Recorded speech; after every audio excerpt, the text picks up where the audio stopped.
Company जो हमारा topic चल रहा है, पहले मैंने इस टॉपिक को स्टार्ट किया था, तो आज हम इस कंपनी की कुछ और बातें करेंगे।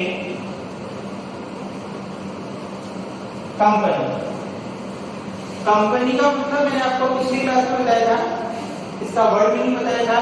वर्ड मीनिंग होता है साथ साथ में रोटी खाना, साथ साथ में भोजन करना, तो ये होता है कंपनी। और यदि हम इसके वर्ड मीनिंग के अलावा और बात करें तो अभी जो हमारा कंपनी का एक्ट लगा हुआ है, जैसे पार्टनरशिप में भी एक एक्ट होता है, तो ऐसे ही कंपनी का जो एक्ट है वो कौन सा चल रहा है अभी 2013, कंपनी एक्ट 2013। ये कह रहे हैं कि कंपनी जो है वो एक आर्टिफिशियल पर्सन है। कैसा पर्सन होता है इसको? आर्टिफिशियल पर्सन, एक कृत्रिम व्यक्ति है। आप किसी भी प्रकार का इस पर वाद कर सकते हैं। वाद करने का मतलब कोई केस वगैरह दर्ज करवा सकते हैं। ये भी आप पर किसी प्रकार का कोई व्यक्ति आप पर किसी प्रकार का केस कर सकता है। आप पर का मतलब कंपनी का। तो कंपनी एक्ट की बात की हुई। दूसरी बात, इसके अंदर हम लोग यदि बात करें टाइप्स ऑफ कंपनी की, तो पिछली क्लास में मैंने आपको बताया 3 प्रकार की कंपनी हमारे सिलेबस में है। 1 पर्सन कंपनी, प्राइवेट कंपनी और पब्लिक कंपनी। 1 पर्सन कंपनी जैसा कि इसके नाम से पता चल रहा है, एक अकेला व्यक्ति होगा। प्राइवेट कंपनी वह होगी इसके नाम के आगे प्राइवेट लिमिटेड शब्द जुड़ा हुआ होगा। क्या शब्द जुड़ा हुआ होगा? Private limited. दूसरी बात, इसकी जो न्यूनतम पूंजी है, मिनिमम कैपिटल जो कंट्रीब्यूट की जाएगी वो कितनी होगी? 1 लाख, 1 लाख रुपए लगाकर आप किसी भी प्राइवेट कंपनी को ओपन कर सकते हैं। दूसरी बात, इसके नाम के आगे प्राइवेट लिमिटेड शब्द लगा रहेगा। तीसरी बात, इसके यदि मेंबर्स की बात करें तो कंपनी में मिनिमम 2 मेंबर होंगे। कितने होंगे? मिनिमम 2। और अधिकतम मेंबर्स की जो संख्या है वो कितनी डिसाइड की हुई है? 200। 2 से लेके 200 तक मेंबर इसमें हो सकते हैं। अब बात करें तो प्राइवेट कंपनी का क्या रोल रहेगा? प्राइवेट कंपनी कभी भी मार्केट में शेयर इश्यू नहीं कर सकती। कभी भी प्राइवेट कंपनी मार्केट में शेयर इश्यू नहीं करेगी। शेयर इश्यू करने की जो लीगल अथॉरिटी है वो किसके पास रहेगी? हमेशा पब्लिक कंपनी के पास। अब हम पब्लिक कंपनी की तरफ मूव करें तो पब्लिक कंपनी वह कंपनी जिसके नाम के आगे सिर्फ लिमिटेड शब्द जुड़ा हुआ होगा। LTD, limited. जो लिमिटेड है इस शब्द जब जुड़ जाएगा तो वह कौन सी कंपनी कहलाएगी? Public company. दूसरी बात, इसमें न्यूनतम पूंजी, मिनिमम कैपिटल कितनी रिक्वायरमेंट है? 5 लाख की। मिनिमम आपकी कैपिटल कितनी होनी चाहिए? 5 लाख होनी चाहिए। अगली बात है मेंबर्स की, तो इसमें मेंबर कम से कम 7 होंगे, मिनिमम 7 मेंबर। और मैक्सिमम जो मेंबर हैं वो कितने भी हो सकते हैं, कोई लिमिट नहीं है। कहने का मतलब कंपनी जितने ज्यादा अंश बेचेगी, जितने ज्यादा शेयर बेचेगी, उतने ही ज्यादा कंपनी के पास क्या हो जाएंगे? मेंबर्स हो जाएंगे। ठीक है बच्चों। तीसरी बात, ये कंपनी जो है मार्केट में अपने शेयर इश्यू करती है। पब्लिक को ऑफर करती है कि वो आए और कंपनी के क्या परचेज कर ले? अंश खरीद ले, शेयर खरीद ले। तो इस प्रकार से मैंने आपको आज का डिवाइस करवाया है types of company, public, private और 1 पर्सन कंपनी। दूसरी बात, शेयर क्या होते हैं ये भी मैंने आपको पहली क्लास में बता दिया था। आगे पर थोड़ा सा रिवीजन देखेंगे उसका।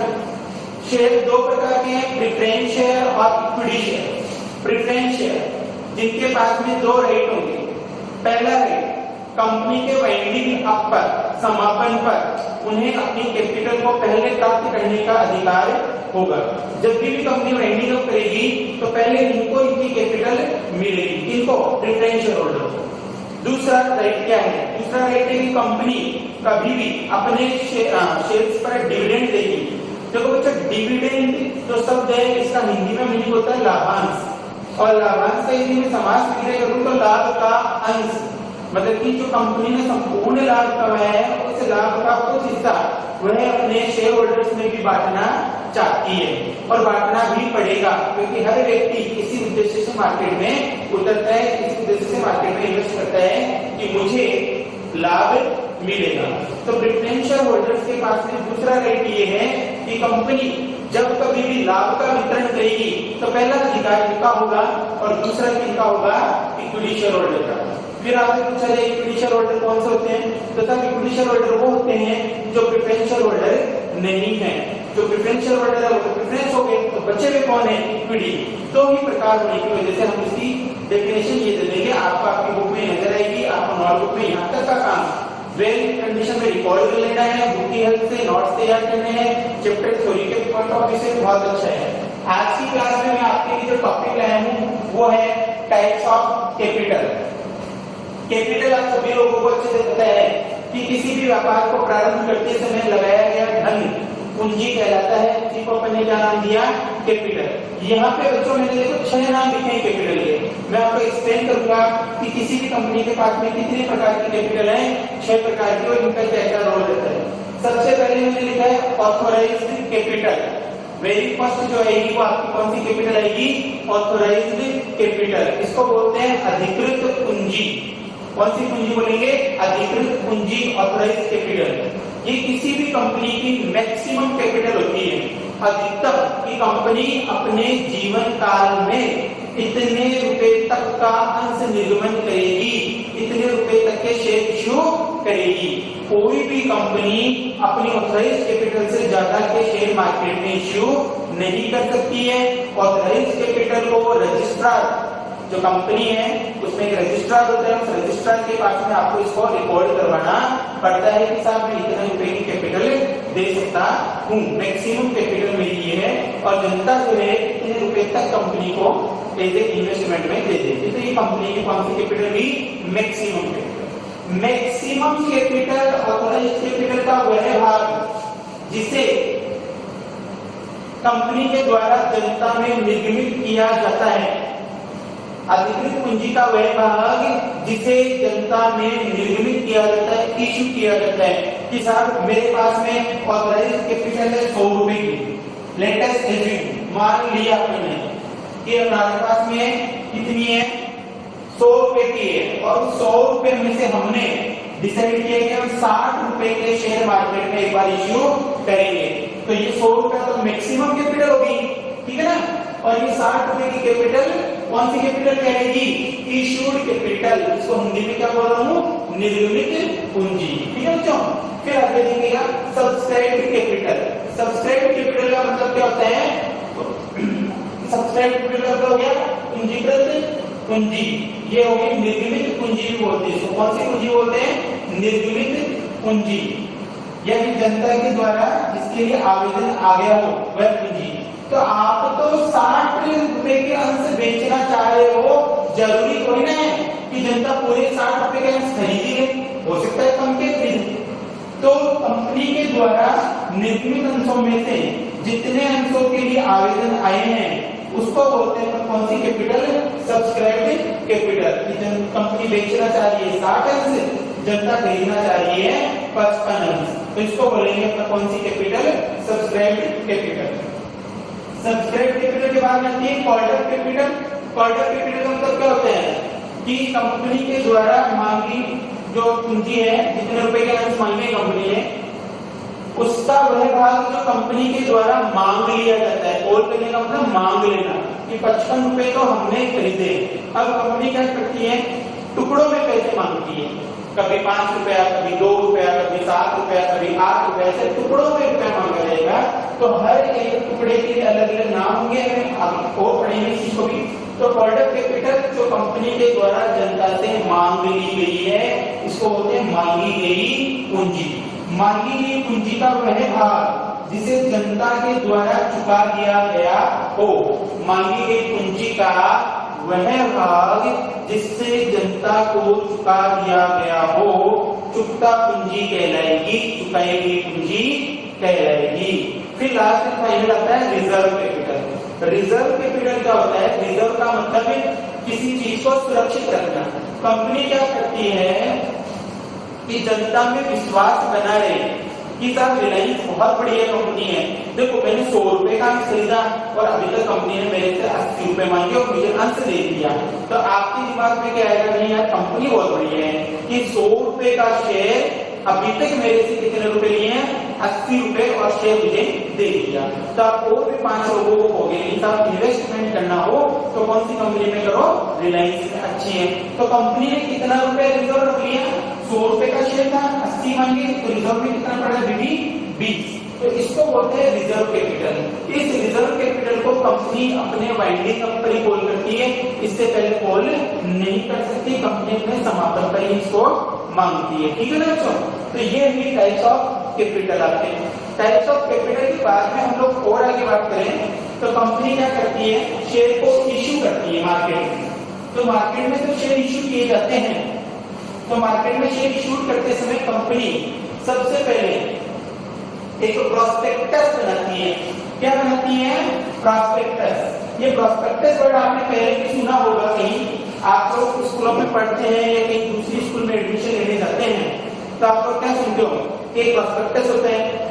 उस प्रोस्पेक्टस को जब आप एडमिशन के लिए जाते हैं तो वो स्कूल वाला आपको प्रोस्पेक्टस देता है और बोलते हैं 500 रुपए का है, आप एडमिशन लेंगे तो आपकी फीस में से ये क्या हो जाएगा, कम हो जाएगा। उस प्रोस्पेक्टस के जस्ट पीछे एक एप्लीकेशन फॉर्म लगा हुआ रहता है कि आप पहले हमारी स्कूल की जो अच्छी बातें हैं, जो प्लेग्राउंड है, जो लैब है, जो लाइब्रेरी है, जो कंप्यूटर लैब है, जो एजुकेशन है, जो स्कूल बस है, जो बिल्डिंग है, जो प्लेग्राउंड है, इन सब की इमेज देखो, इन सब की क्वालिटी को समझो। इस प्रोस्पेक्टस में हमने वो सारी बातें रिकॉर्ड कर दी हैं जिनकी आपको आवश्यकता है। इनको पढ़कर यदि आप हमारे स्कूल में एडमिशन लेने के लिए एग्री हो जाते हैं तो हमने पीछे एक एप्लीकेशन फॉर्म लगाया है, उसे आप फिल करके सबमिट करवा दें। ऐसा करने से आपका एडमिशन स्कूल में हो जाएगा। यही सेम सिस्टम हमारे कंपनी में भी होता है। कंपनी में क्या होता है, सबसे पहले हम लोग एक प्रोस्पेक्टस निकालते हैं। उस प्रोस्पेक्टस में हम बताते हैं कि हम जनता से जो ये धन ले रहे हैं, इतनी बड़ी जो पूंजी ले रहे हैं, इस पूंजी का हम क्या यूज करेंगे, हमारे क्या काम आएगी, इस पूंजी को कहां कहां लगाया जाएगा, इस कैपिटल से कैसे प्रोडक्शन होगा, उस प्रोडक्शन के बाद में हम इसको मार्केट में बेचेंगे। मार्केट में बेचेंगे तो मार्केट में हमारी ग्रोथ बढ़ेगी और ग्रोथ की सीमा तक बढ़ेगी, कितना लाभ हम कमाएंगे और उस लाभ का कितना हिस्सा हम शेयर होल्डर में डिस्ट्रीब्यूट करेंगे। ऐसी तमाम बातें उस प्रोस्पेक्टस में लिखी हुई होती है। प्रोस्पेक्टस एक चिकना कागज होता है, लुभावना होता है, आपको अट्रैक्ट करता है, ठीक है बच्चों। तो कंपनी ने सबसे पहले क्या किया, अपना प्रोस्पेक्टस मार्केट में निकाला। उस प्रोस्पेक्टस को आपने और हमने सबने पढ़ा। उसको पढ़ने के बाद में हमने अपना एप्लीकेशन फॉर्म भरा और कंपनी को सबमिट करवाया। तो बच्चों सबसे पहले मैंने देखो क्या सबमिट करवाया, एप्लीकेशन। सबसे पहले मेरी कौन सी अमाउंट लगी, एप्लीकेशन की अमाउंट लगी।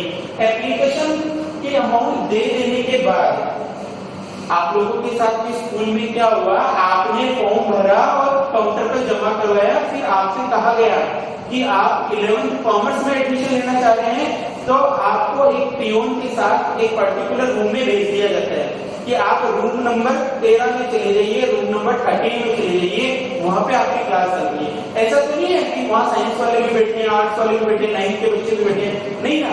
आपको पर्टिकुलर आपके लिए एक सीट और एक रूम अलॉट किया गया, आपको दिया गया है कि ये आपका रूम है और ये आपकी सीट है, आपको यही बैठकर पढ़ाई करनी है, इसी रूम में आपको डेली आना है। तो एप्लीकेशन हो जाने के बाद सेकंड स्टेज मैंने क्या नाम बोला बच्चों, अलॉटमेंट। वेरी गुड, क्या नाम बोला मैंने, अलॉटमेंट। उसके बाद में क्या होगा, अलॉटमेंट होगा। अब अलॉटमेंट भी हो गया, साथ एप्लीकेशन भी होगी। उसके बाद क्या होगा, उसके बाद में समय आएगा इंस्टॉलमेंट का। इंस्टॉलमेंट देखो आप लोगों के साथ में भी ऐसा ही होता है। कैसे होता है कि आप लोगों से कहा जाता है कि अब आप लोगों की हाफ ईयरली आ गई है, आप लोगों को सेकंड इंस्टॉलमेंट, फर्स्ट इंस्टॉलमेंट की फीस डिपॉजिट करवानी है, बहुत दिन हो गए नहीं डिपॉजिट करवाओगे तो लेट फीस लगेगी। कई प्रकार की बातें जो स्कूल वाले बोलते हैं, उन्हीं से बातें हमारी कंपनी भी बोलती है कि हमने आपको शेयर की एप्लीकेशन ले ली, आपको शेयर अलॉट कर दिया, अब हमें कौन सी कॉल के पैसे दे दो, आप फर्स्ट कॉल की अमाउंट हमें दे दीजिए। तो अलॉटमेंट होने के बाद में कंपनी ने कौन सी कॉल के पैसे लिए, फर्स्ट कॉल के।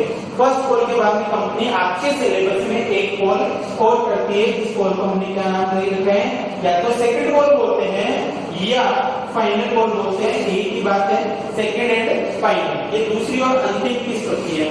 तो बच्चों देखो कंपनी ने 4 टुकड़ों में आपके रुपए को लिया है। कैसे लिया, देखो वापस से समझना आप मेरी बात को, कि कंपनी जो है एक 10 रुपए का शेयर बेच रही है, कंपनी एक 10 रुपए का शेयर बेचेगी, ठीक है।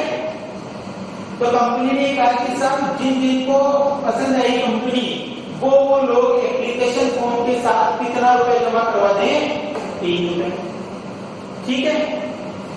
10 रुपए का शेयर है और एप्लीकेशन पे कितना रुपए ले लिया कंपनी ने, 3 रुपया ले लिया।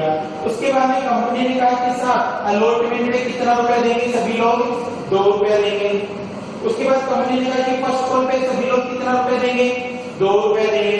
तो देखो 10 रुपए का शेयर है, 3 यहाँ ले लिए, 2 यहाँ ले लिए, 5 और 2 यहाँ ले लिए, 7। तो आप बताओ लास्ट एंड फाइनल में कितने रुपए लेगी कंपनी, वेरी गुड, कितने, 3, बहुत अच्छा। कितने रुपए ले लेगी कंपनी, 3 रुपए ले लेगी।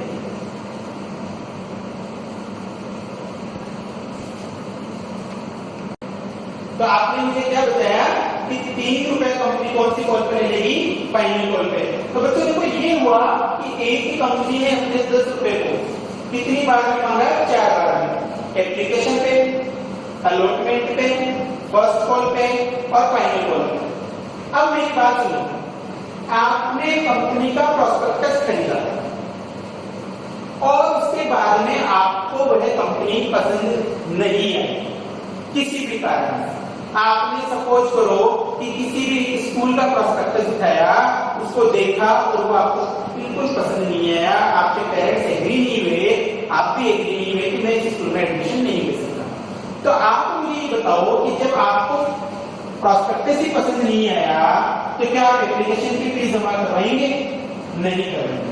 नहीं करवाएंगे तो कंपनी आपसे अलॉटमेंट मांगेगी, फर्स्ट कॉल मांगेगी, फाइनल कॉल मांगेगी, नहीं। कंपनी का आपसे कोई हिसाब किताब नहीं रहेगा, कंपनी भूल जाएगी कि कौन थे आप, बस आप आए, प्रोस्पेक्टस खरीदा और चले गए। अब आप जब तक एप्लीकेशन भरकर नहीं दोगे तब तक ना तो आपका एडमिशन होगा, और एडमिशन नहीं होगा तो ना आपसे अलॉटमेंट मांगी जाएगी, ना आपसे फर्स्ट कॉल मांगी जाएगी और ना ही आपसे फाइनल कॉल मांगी जाएगी। मैं आपको एक चीज और क्लियर कर दूं, ये कंपनी की मैक्सिमम कॉल है। मैक्सिमम कॉल का मतलब क्या होता है कि कोई भी कंपनी अधिकतम 4 बार में रुपया ले सकती है, 4 बार में रुपया ले सकती है। कौन कौन से 4 बार में कंपनी रुपया ले रही है, एप्लीकेशन पे, अलॉटमेंट पे, फर्स्ट कॉल पे और फाइनल कॉल पे। कंपनी चाहे तो सारी अमाउंट एक बार में भी ले सकती है। तब एप्लीकेशन पे कंपनी यदि एग्री हो जाए तो पूरी अमाउंट एप्लीकेशन पे ले सकती है। अरे आप लोगों की स्कूल में नहीं होता है, आप जब एडमिशन लेने जाते हो तो आप लोग ये नहीं कहते कि सारी फीस एक साथ दे दे तो सब क्या डिस्काउंट दोगे, होती ना बस वही सेम बात यहाँ फॉलो होती है। आप यदि चाहें तो सारी अमाउंट एक साथ भी पेड ऑफ कर सकते हैं और कई बार कंपनी अपनी मर्जी से ये कह सकती है कि आपको यदि हमारी कंपनी के शेयर खरीदने हैं तो सारी अमाउंट एक बार में देनी पड़ेगी। तो सारी अमाउंट एक बार में देनी पड़ेगी तो उसका नाम क्या होगा, एप्लीकेशन। क्लियर है, उसको केवल और केवल क्या बोलेंगे, एप्लीकेशन बोलेंगे। तो अब मेरी बात को एक बार फिर से सुन लें कि कंपनी ने सबसे पहले क्या इश्यू किया, प्रोस्पेक्टस। प्रोस्पेक्टस को पढ़ा, समझा, अच्छा लगा तो आपने कंपनी में क्या किया, इन्वेस्टमेंट किया। इन्वेस्टमेंट किया तो कंपनी ने कितने टुकड़ों में पैसे मांग लिए, 4। पहले एप्लीकेशन में, फिर अलॉटमेंट में, फिर फर्स्ट कॉल में और फिर फाइनल कॉल में। अभी अपन लोग इसमें एक क्लास में इसी में देखेंगे आगे थोड़ा सा एंट्री। क्या देखेंगे, एंट्री देखेंगे। ये जो एंट्री मैं आपको बता रहा हूं आप इनको अच्छे से सुनना और अपनी नोटबुक में भी रिकॉर्ड करना, ठीक है। मैं आपको 8 एंट्री बताऊंगा। कितनी एंट्री बताऊंगा, 8। इन 8 एंट्रियों में ही पूरा चैप्टर कंप्लीट हो जाएगा, ठीक है। तो सबसे पहले मैंने आपको क्या कहा था कि सबसे पहले कंपनी क्या लेगी, एप्लीकेशन मनी, ठीक है ना। तो सबसे पहले कंपनी ने क्या लिया, एप्लीकेशन मनी रिसीव। सबसे पहले कंपनी ने एप्लीकेशन मनी को क्या किया, रिसीव किया, प्राप्त किया। तो कंपनी के पास सबसे पहले क्या आएगी, एप्लीकेशन की मनी आएगी। इस एप्लीकेशन मनी को रिसीव करने की कंपनी ने क्या एंट्री की, देखो कंपनी ना जितने भी ट्रांजैक्शन करेगी, जितने भी रिकॉर्ड मेंटेन करेगी, वो कौन से अकाउंट के थ्रू करेगी, डीमेट। ये मैं आपको जनरल नॉलेज की बात बता रहा हूं, सिलेबस से रिलेटेड है। डीमेट एक अकाउंट होता है, ये अकाउंट आपको बैंक में जाके खुलवाना पड़ेगा। इस बैंक में जब आप जाकर अकाउंट खुलाओगे, कौन सा, डीमेट, तो ये अकाउंट केवल शेयर्स की ट्रांजैक्शन के लिए खुला जाता है बच्चों। इस अकाउंट के थ्रू सारे ट्रांजैक्शन होंगे। तो बैंक भी क्या करती है, अपना एक अकाउंट ओपन करती है पहले बैंक में, कंपनी में, सारी अमाउंट उसी में आती है, कोई अमाउंट जाती है तो उसी से जाती है, सारे ट्रांजैक्शन बैंक के थ्रू होते हैं। तो सबसे पहले एप्लीकेशन मनी रिसीव्ड, इसकी जो एंट्री होगी वो होगी बैंक अकाउंट डीआर। कंपनी के पॉइंट ऑफ व्यू से एंट्री है ना, तो बैंक अकाउंट डीआर 2। अब यहां पे आपको लिखना है शेयर एप्लीकेशन, शेयर एप्लीकेशन। क्या एंट्री बनी, bank account D R 2 share application. अब इस शेयर से पहले आपके क्वेश्चन में यदि इक्विटी के बारे में लिखा है तो आप क्या लिखिए, 2 इक्विटी शेयर एप्लीकेशन। और यदि प्रेफरेंस का नाम आगे है तो आप क्या लिखेंगे, 2 प्रेफरेंस शेयर कैपिटल। ठीक है ना, यदि इक्विटी शेयर का नाम है तो इक्विटी शेयर लिखेंगे, प्रेफरेंस शेयर का नाम है तो प्रेफरेंस शेयर लिखेंगे। कई बार ऐसी स्थिति आती है कि वो बताता ही नहीं ये इक्विटी है कि प्रेफरेंस है, तो ऐसी कंडीशन में आपको क्या लिख देना है, 2 शेयर एप्लीकेशन। तो ये कंपनी के पास में सबसे पहले क्या आ गई है, एप्लीकेशन की मनी आ गई है। अब कंपनी क्या करेगी, लाखों में शेयर बिकते हैं, कई करोड़ों में शेयर बिकते हैं, करोड़ों पब्लिक है, लाखों पब्लिक है, तो इन शेयर्स को खरीदती है। यदि सबके नाम मेंटेन करेगी कंपनी, सबके रिकॉर्ड अलग अलग रखेगी, इसका अलग, इसका अलग, इसका अलग, तो फिर कंपनी को बहुत ज्यादा प्रॉब्लम फेस करनी पड़ेगी। इसलिए कंपनी क्या करती है, इन सारे अमाउंट को, सारी जो कैपिटल आती है उसको एक कैपिटल अकाउंट में ट्रांसफर कर देती है, अलग अलग पर्सनल अकाउंट पब्लिक के नहीं खोलती है। तो जो भी अमाउंट आएगी उसको कंपनी क्या कर रही है, ट्रांसफर कर रही है। तो अपन क्या लिखेंगे, एप्लीकेशन मनी रिसीव्ड, और फिर मैं सेकंड एंट्री क्या लिखूंगा, application money transfer. Application money received और एप्लीकेशन मनी ट्रांसफर।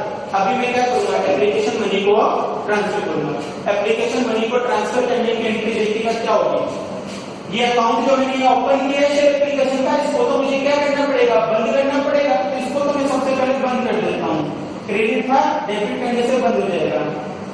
तो शेयर एप्लीकेशन अकाउंट डीआर, ठीक है, 2। मैंने आपको क्या कहा, कौन से अकाउंट में ट्रांसफर कर देंगे, कैपिटल अकाउंट में। तो लिखेंगे 2 share capital, share application account DR 2 share capital.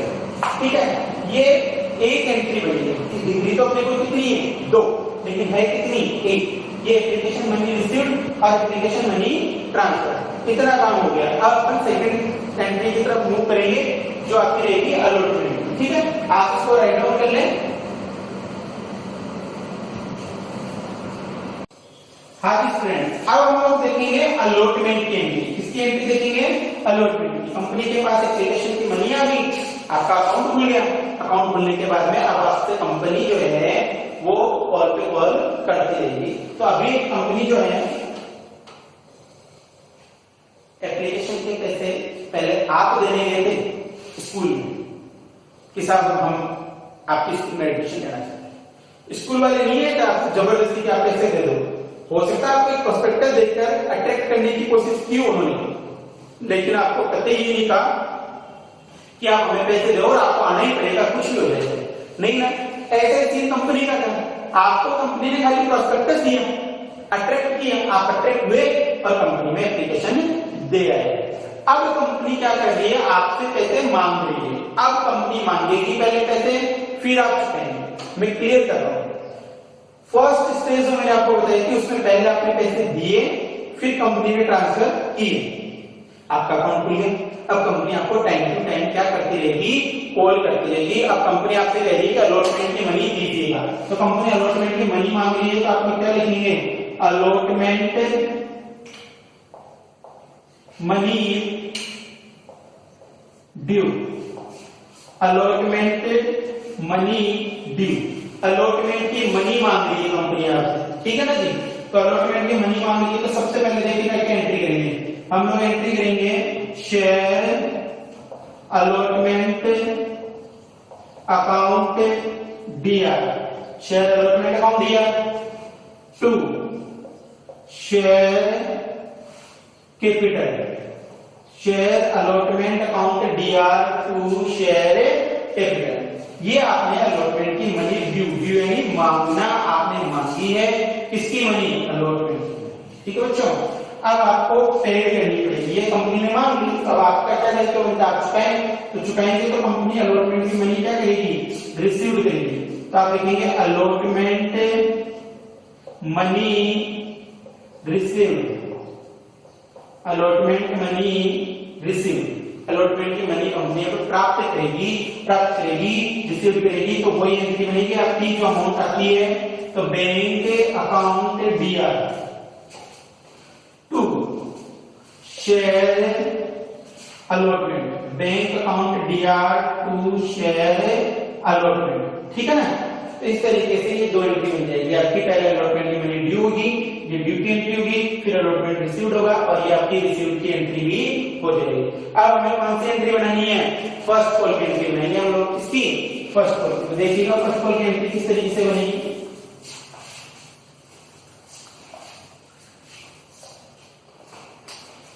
First call की एंट्री के लिए हम लिखेंगे फर्स्ट कॉल मनी ड्यू। अब यहां भी कंपनी पहले फर्स्ट कॉल की मनी को ड्यू करेगी, मांगेगी, और आपको बाद में उसको चुकाना पड़ेगा, ठीक है ना। तो फर्स्ट कॉल मनी ड्यू, तो ड्यू की देखिएगा क्या एंट्री बनेगी, एंट्री बनेगी share first call account D R. मैं आपको बता दूं, शेयर से पहले आपको नाम लिखना है, प्रेफरेंस है तो preference share first call, equity है तो equity share first call account DR to share capital, share first call account. First call money जो ड्यू है, अब हम लोगों को फर्स्ट कॉल की मनी ड्यू करनी है, क्योंकि मैंने आपको बताया था कि एप्लीकेशन मनी होगी, उसके बाद में अलॉटमेंट होगी, उसके बाद फर्स्ट कॉल होगी, तो share first call account DR to share capital. और ये फर्स्ट कॉल की मनी अपन तो रिसीव करेंगे, first call money receive, first call की मनी क्या करेंगे, रिसीव करेंगे। तो जब फर्स्ट कॉल की मनी को रिसीव करेंगे तो आपकी एंट्री क्या बनेगी, आपकी एंट्री बनेगी, पैसे आएंगे बैंक में, तो bank account DR, bank account DR to share first call, bank account DR to share first call, ठीक है ना। तो फर्स्ट कॉल की मनी पहले ड्यू होगी और फिर फर्स्ट कॉल की मनी रिसीव्ड होगी। ये आपकी एंट्री नंबर 5 होगी और ये आपकी एंट्री नंबर 6 होगी। अब जितनी एंट्री और उसके बच्चों दो जो अपन और देखेंगे, एंट्री नंबर 7 और एंट्री नंबर 8। ये जो एंट्री बची है ये रहेंगी फाइनल कॉल। देखिएगा फाइनल कॉल की एंट्री कैसे करेंगे। Entry number 7 second and final call money due, second and final call money due. अभी क्लिक करनी है सेकंड और फाइनल कॉल की मनी ड्यू करनी है। आप केवल फाइनल कॉल मनी ड्यू लिख सकते हैं, केवल सेकंड कॉल मनी ड्यू लिख सकते हैं, और पूरा लिखे तो second and final call money due लिख सकते हैं। तो इसकी जो एंट्री रहेगी वो रहेगी second and final call account BR. Share second and final call account BR to share capital.